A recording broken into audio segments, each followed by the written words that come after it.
There's a lot of thought to that sense of arrival.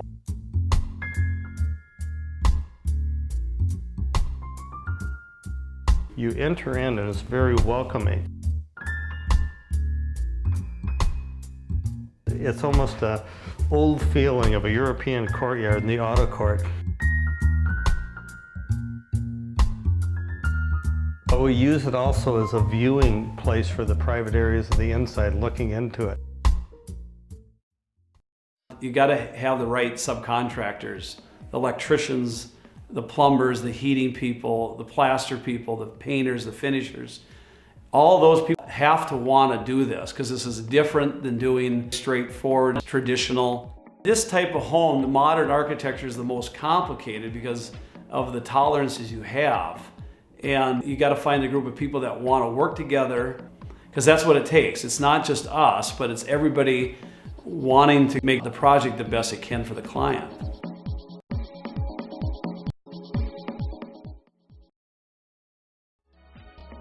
It's more like sculpture than it is normal construction.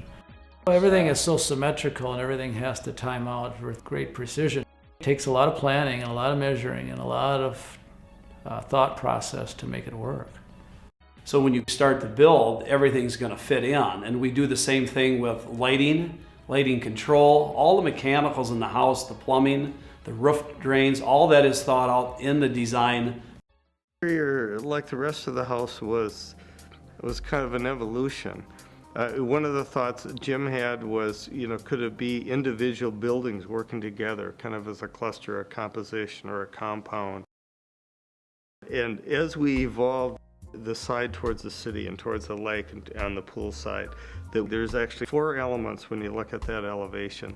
There's this great room that just kind of opens, so it's almost like continuous space. Up above it, the kids' bedrooms, and that's like a floating, beautiful, elegant form, like a ribbon of limestone floating in space. And then on the west side is the master suite, and that's separated by, you'll see the darker material, and it's its own entity. On the other side is the kitchen and the porch area. So these 4 beautiful elements, each individual and each working in harmony.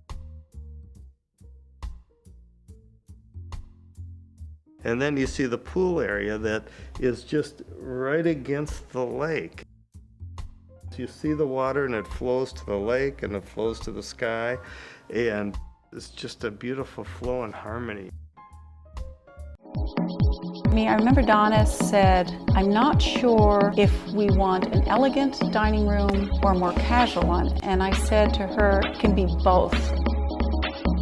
If it's arty, it can look elegant and interesting and what she called casual at the same time. But it was very important for Jim and Donna to have a sense of privacy and intimacy when sitting in there. And so the wall got moved a couple of times to make sure that it felt nice looking out and in. Charles designed the floating buffet. So finding the perfect stone that went with the decor as well as the view. And the alignment of that stone in terms of an architectural element had to fit in with the architecture because it was seen from the outside.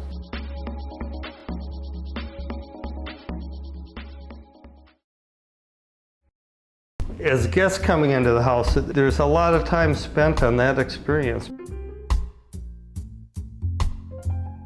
There's a feeling that the big view didn't want to be given away. And people coming in you wanted them to feel intimate and a sense of arrival without feeling small, that it had to be respectful to the human scale. And once you get behind the wall and you're invited into the living room, then you see the lake.